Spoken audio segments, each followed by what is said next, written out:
평화와 겸손을 전하다 떠난 프란치스코 교황에 대한 추모가 이어지고 있습니다.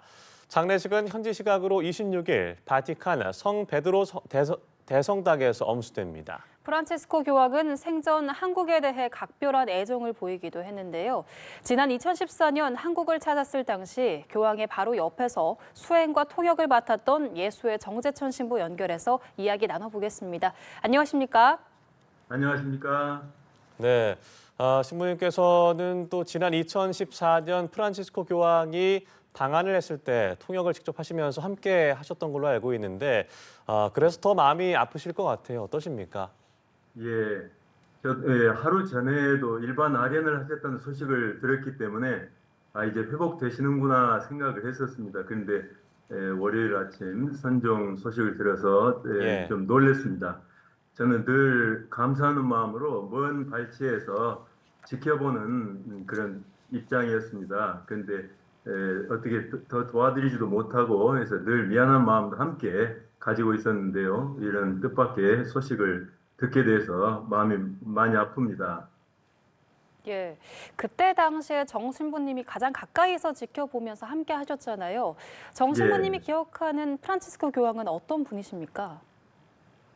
저는 무엇보다도 자유로운 분이다 이런 느낌을 받았습니다. 뭔가에 압도되지 않는 그런 자유로운 분이요. 저는 사제입니다마는 때로는 사제 연행이 요구되는 그런 상황이 있을 거 아닙니까? 예. 그런 예. 때에 저도 모르게 그런 척하는 때가 있거든요. 근데 교황님은 옆에서 이렇게 수행하면서 뵈니까 그런 경우가 저보다 훨씬 더 많을 텐데도 전혀 꾸밈이 없었습니다. 음. 그래서 교황의 직무, 그 교황관의 무게에 짓눌리지 않고 누구에게나 다가가고 또 누구나 쉽게 다가갈 수 있도록 마음여시는 그런 분이다 하는 그런 인상을 강하게 받았습니다. 예. 말씀하신 것처럼 지난 11년 전 2014년 당시 방한했을 때 기억을 떠올려보면 교황의 상징인 금제 십자가 목걸이 대신 철제 십자가 목걸이를 걸게 됐고요.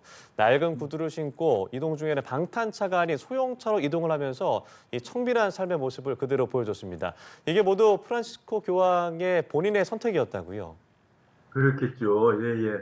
예, 여러분들도 소울 자동차를 기억하실 겁니다. 예. 당신이 선택하신 것이고요. 그 소탈하고 소박한 자세가 몸에 배인 분이었습니다. 저는 이제 수행비서로서 무엇을 도와드릴까 하고 고심을 했었습니다. 그런데 마침 비행기에서 내리실 때 가방을 손에 들고 계시더라고요. 그래서 제가 이 가방이라도 좀 들어드리자 하고 다가서서 이렇게 제스처를 취했습니다. 그런데 교황님께서 당신이 꼭 드셔야 되는 것처럼 저를 이렇게 뿌리치고 거절하셨습니다. 네. 나중에 그 교황님 수행하시는 그 수행원, 로마에서 온 수행원 이야기를 들어보니까 그러지 말아라. 교황님 그걸 들고 다니신다라고 저를 자제를 시키더라고요. 예, 옷도 굉장히 청빈하시지 않습니까? 예. 예. 제가 수행 비서로서 옷을 하나 맞췄었습니다. 하얀 옷으로 그럴듯하게요. 그런데 결국 그 옷을 입지 않고 다른 이제, 옷을 입게 됐어요. 왜냐하면 그 옷이 이제 제법 그럴듯하게 만들어서 그런지 100만 원 가까이 됐었습니다. 네. 그런데 교황님 옷은 그보다 훨씬 더 청렴하다는 거예요. 예. 그래서 뭐 소매 끝이 달아서 실밥이 나오는 그런 사진도 본 적이 있는데요. 그렇게 평소에도 사셨습니다. 예. 또 당시 프란치스코 교황은 세월호 유가족과 일본군 위안부 피해자 등 가장 아픈 이들을 만나기도 했습니다. 이후에도 최근까지 우리가 어려운 시기마다 위로와 희망의 메시지를 전해왔던 기억이 나는 것 같아요. 예, 예, 교황 한국에 대해서 관심을 많이 갖고 계시더라고요. 사실 그때 오셨을 때 이미 세월호가 어떤 것인지에 대해서 잘 알고 계셨습니다. 예. 그래서 예. 공항에 마중 나온 그 신자들을 제가 소개를 할 때 세월호 유가족 남윤철 선생님의 부모님을 소개할 때 멈추셨어요. 걸음을 멈추시고 그 고통에 함께하고 싶다, 마음에 늘 담고 있다 이런 표현을 하셨는데요. 이미 한국을 알고 계셨습니다. 그리고 교황님 되시기 전부터도 아르헨티나에서 한인 공동체도 자주 접촉을 갖고 또 한국의 성가 소비녀의 또 꽃동네 이런 데를 통해서 한국 교회와 한국 신자들에 대해서 이미 알고 계셔서요. 예. 굉장히 열심하다, 부지런하다, 단결심이 높다, 이런 것들을 말씀하시면서 관심을 보이셨습니다. 한국을 아시아의 첫 방문지 택하신 것이 결코 우연이 아닌 것 같습니다. 예. 소수이지만 활발한 그런 교회의 모습을 격려하고 싶었던 그런 마음이신 것 같습니다. 예, 그리고 그래서 우리나라에서 예, 말씀하시죠. 말씀하신 것처럼 큰일이 생길 때마다 위로해 주시고 또 기도로 함께 해주셨죠. 이태원 사건 때도 그랬고 무한 공항 참사 때에도 메시지를 보내주셨지 않습니까? 예. 네. 예, 그래서 우리나라에서도 말씀하신 것처럼 종교를 떠나서 많은 분들이 애도의 마음을 갖는 게 아닌가 싶은데요. 이렇게 가장 소외된 이들과 함께 했을 뿐만 아니라 지난 12년간의 재임 시기를 보면 굉장히 또 진보적이고 개혁적인 행보로도 주목을 받지 않았습니까? 예. 사실 가톨릭 교회는 가장 많은 나라에 분포한 종교가 아닐까 싶습니다. 종교 인구도 그렇고 역사도 가장 길고요. 예. 그래서 좋은 점이 많지만 또 약점이랄까 부정적인 점도 있다고 봅니다.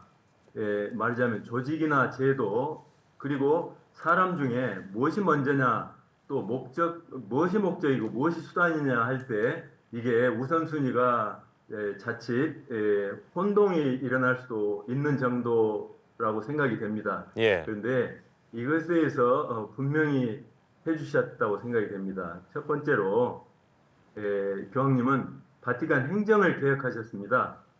그래서 여러 가지 거기도 우리나라의 무슨 부처럼 행정기관이 있지 않습니까? 그런데 이것을 선교 중심으로 우선순위를 조정하는 대개혁을 단행하셨고요. 이게 아마 2년 전일 겁니다. 그리고 바티칸 은행을 개혁해서 재정 문제 좀 불투명한 점이 있다고 당시에 비판도 받고 그랬는데 투명성을 높이셨습니다. 그리고 인적 쇄신도 하셨죠. 여성 장관들 또 비유럽권의 장관들을 대거 등용하셨지 않습니까? 그리고 추기경단도 전 세계의 대표들을 모름지기 보편교회를 대표하는 그런 분들로 이렇게 교체를 하는 그런 개혁들을 많이 이루어 주셨습니다. 예, 교황의 장례식은 현지 시각 26일에 치러질 예정입니다. 간소한 장례 절차가 이루어지도록 지난해 이미 규정을 개정했다고 하는데 이번에 장례 예식도 간소화됐고 또 조문도 기존과 달라졌다고요? 예. 법 규정이 있었던 거 봅니다. 교황님 돌아가시면 장례 절차는 이렇게 한다는 그 규정이 있었는데 그것을 돌아가시기 전에 개정을 하셔서 간소하게 이렇게 바꿨다고 합니다. 예를 들면 시신을 붉은 홍포를 입으시고 맨 높은 자리에 모셔서 일반인들이 볼 수 있게 했었는데요. 그것을 바꿔서 바티칸 베드로 성당 광장 바닥에 모셨고요. 나무관을 사용하고 교황관도 삼중관 대신에 현관으로 이렇게 바꾸었다고 합니다. 그게 간소하게 하는 걸로 알고 있습니다. 네, 알겠습니다.